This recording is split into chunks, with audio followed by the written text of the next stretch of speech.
When Brian walked into the animal shelter that day, he thought he was just there to adopt a regular kitten.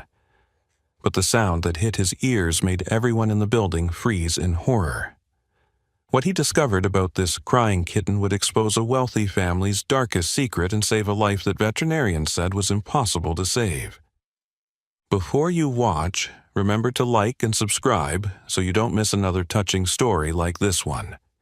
And write in the comments where you're watching from and what time it is there. The sound was unlike anything Brian had ever heard from an animal. Not meowing, not crying, screaming. A tiny orange and white kitten, barely 3 months old, stood in a cage with his mouth wide open in pure agony. His little body shook with each cry, and tears streamed continuously from his swollen, reddened eyes. "He's been doing this for 8 days straight," Janet, the shelter worker, said desperately, her voice cracking with exhaustion. "Non-stop, 24 hours a day. We've tried everything. Different foods, every toy we have, heated pads, even putting him with other cats for companionship. 3 different veterinarians examined him and found absolutely nothing wrong." Brian knelt down to get a closer look at the suffering kitten. His heart broke at the sight. The tiny creature's paws gripped the cage bars desperately. His green eyes filled with unmistakable anguish. "We're out of options," Janet continued, unable to meet Brian's eyes. "The crying is so loud it's affecting adoptions for every other animal here. People walk in, hear that sound, and immediately turn around and leave. Some have even filed complaints with the city. We're a no-kill shelter, but after 8 days of this, we're losing donations. The city health inspector threatened to shut us down because of noise complaints. We have 47 other animals who will die if we close. We're starting to think we might have to make the difficult decision to—" She didn't finish the sentence. She didn't have to. Brian's blood ran cold. They were planning to euthanize this kitten, simply because nobody could figure out why he was crying. "Can I hold him?" Brian asked firmly. Janet hesitated. "Are you sure? We've had volunteers try, but the crying never stops. Some people think there might be severe psychological trauma or neurological damage we can't detect." "Let me try," Brian insisted. When Janet opened the cage, the kitten didn't resist. Brian carefully lifted the small, trembling body into his arms. The crying continued, but up close, Brian could see something the others had missed. The kitten wasn't just crying randomly. His tiny paws kept reaching toward his face, specifically toward his eyes, as if trying to relieve some unbearable pressure. "What did the veterinarians test for?" Brian asked. "Everything," Janet replied, pulling out a thick medical file. "Feline herpes virus, calicivirus, upper respiratory infections, ear infections, dental problems, even rare neurological conditions like feline hyperesthesia syndrome. All tests came back negative. Physically, he appears to be a perfectly healthy kitten. But Brian's instincts told him something different. Animals don't scream for days on end without a reason. There had to be something everyone was missing. "I'll take him," Brian said without hesitation. Janet's eyes widened in shock. "Are you absolutely certain? I have to be honest with you.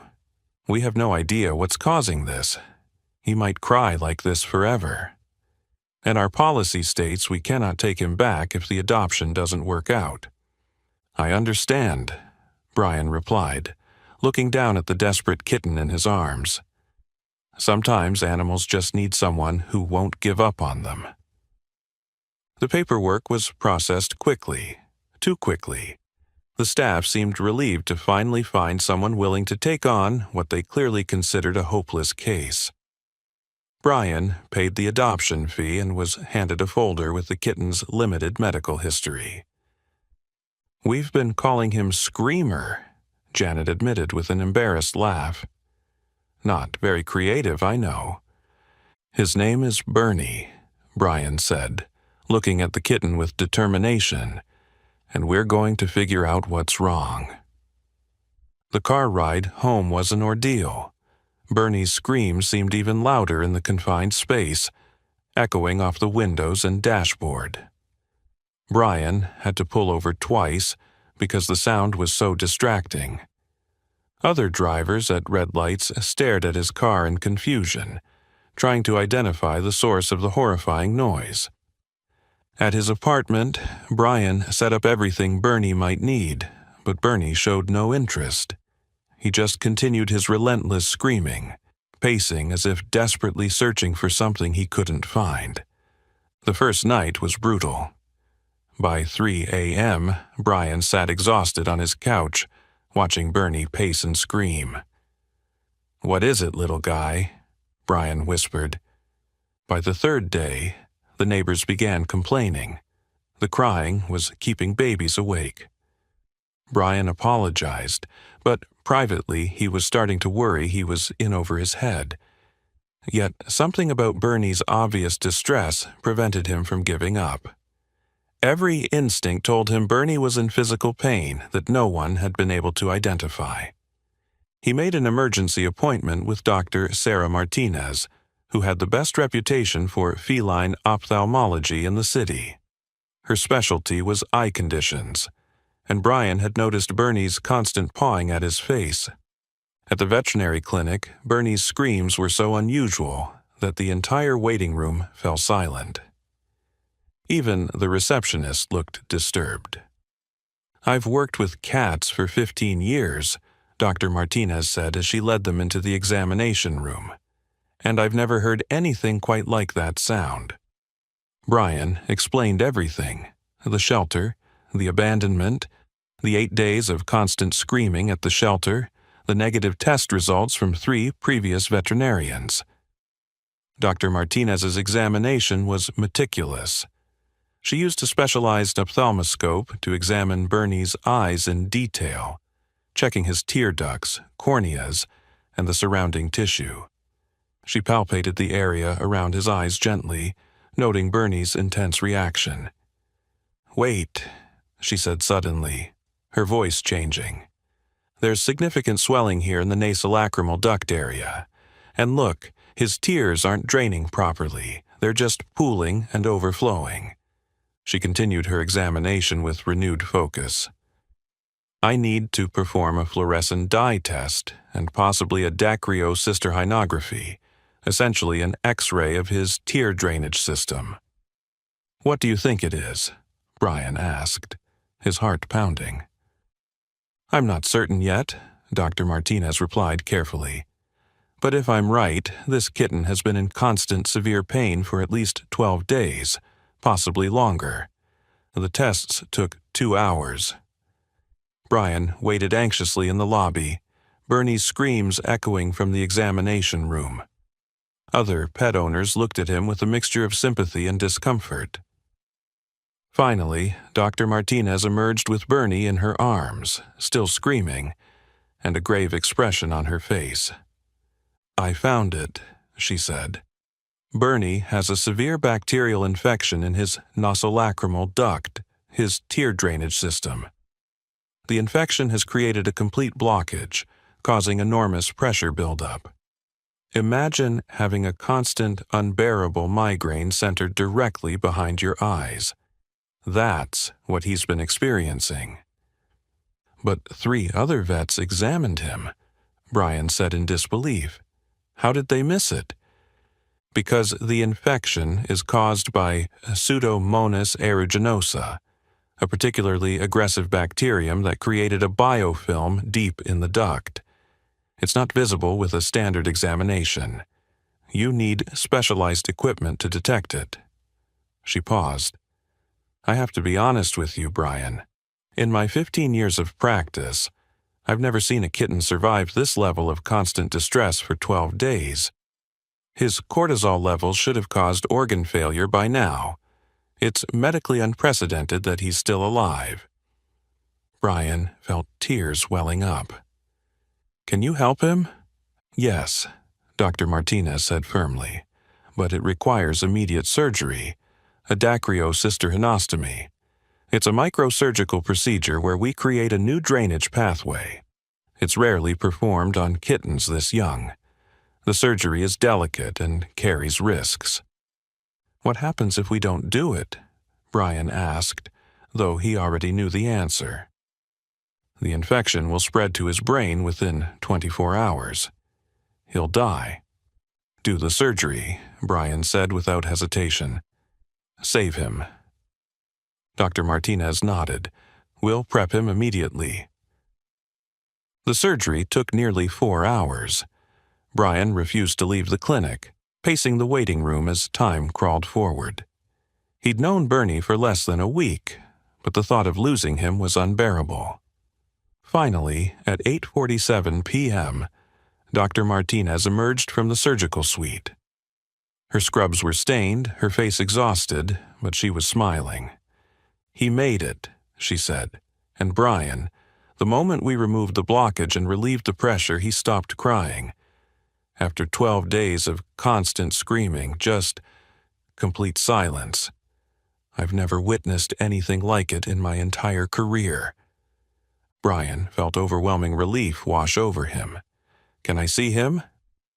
In the recovery room, Bernie lay peaceful and quiet on a heated pad, breathing steadily. A small bandage covered the surgical site near his eye. For the first time since Brian had met him, the tiny kitten looked at peace. But as Brian watched Bernie sleep, a dark thought struck him. Animals don't develop infections like this overnight. Someone had owned Bernie before. Someone had heard him screaming just like this for days, and that someone had abandoned him to die instead of getting him help. Brian's relief turned to anger. He needed to find out who had done this. The next morning, he returned to the shelter with a mission. "I need to know who abandoned Bernie," he told Janet. "We have no information," she said.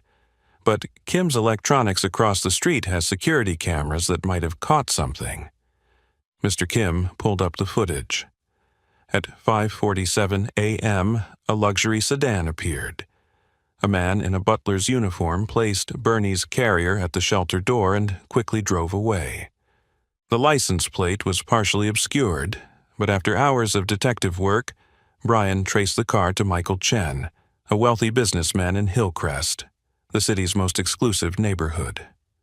With Bernie, now silent and recovering, secured in his carrier, Brian drove to the upscale gated community. Michael Chen's mansion was enormous, sitting behind ornate iron gates. Brian pressed the intercom button. "Yes?" came a refined voice with a slight accent. "I'm here about a personal matter," Brian said carefully. "It concerns a kitten that was recently abandoned. I believe someone from this household has information." There was a long, telling pause. "I'm afraid Mr. Chen is busy at the moment." "Please," Brian said firmly. "I have the kitten with me. His name is Bernie." Another pause. Then the gates buzzed open. A well-dressed man in his 50s, clearly the butler, waited nervously at the mansion's entrance. When he saw Bernie's carrier, his face went visibly pale. "Sir," the butler stammered, "perhaps we should discuss this privately." But Bernie's soft mew echoed through the open doorway, and suddenly there were rapid footsteps from inside. "Charlie, what's that sound?" came a voice filled with desperate hope. A moment later, a distinguished Asian man in his 60s appeared at the door. His reaction was immediate and overwhelming. "Bernie!" Michael Chen exclaimed, tears instantly streaming down his face. "Oh my God, Bernie, is that really you?" He rushed to the carrier, opening it with shaking hands. Bernie looked up at him and let out a soft, contented purr, the first sound he'd made in days that wasn't a scream.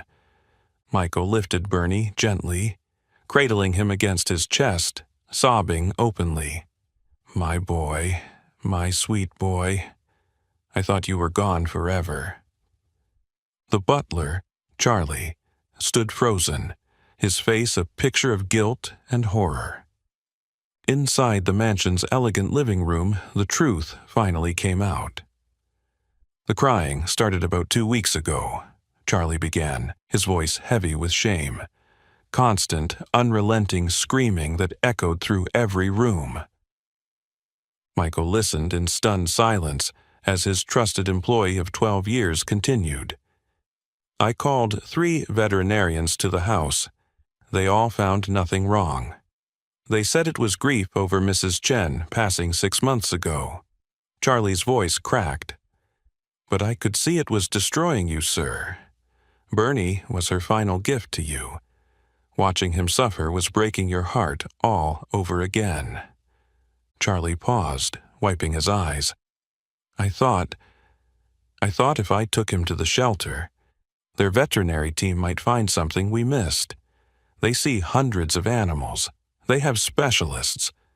I truly believed they would figure out what was wrong and help him. And once he was better, I would arrange to get him back. I checked with the shelter every single day, hoping for good news." "You lied to me," Michael said, his voice filled with pain. "You told me he'd escaped through an open window." "Because I couldn't bear to see you suffer anymore," Charlie replied, tears streaming down his face. "I thought I was protecting you. But I was wrong. I was so terribly wrong. I failed Bernie, and I failed you."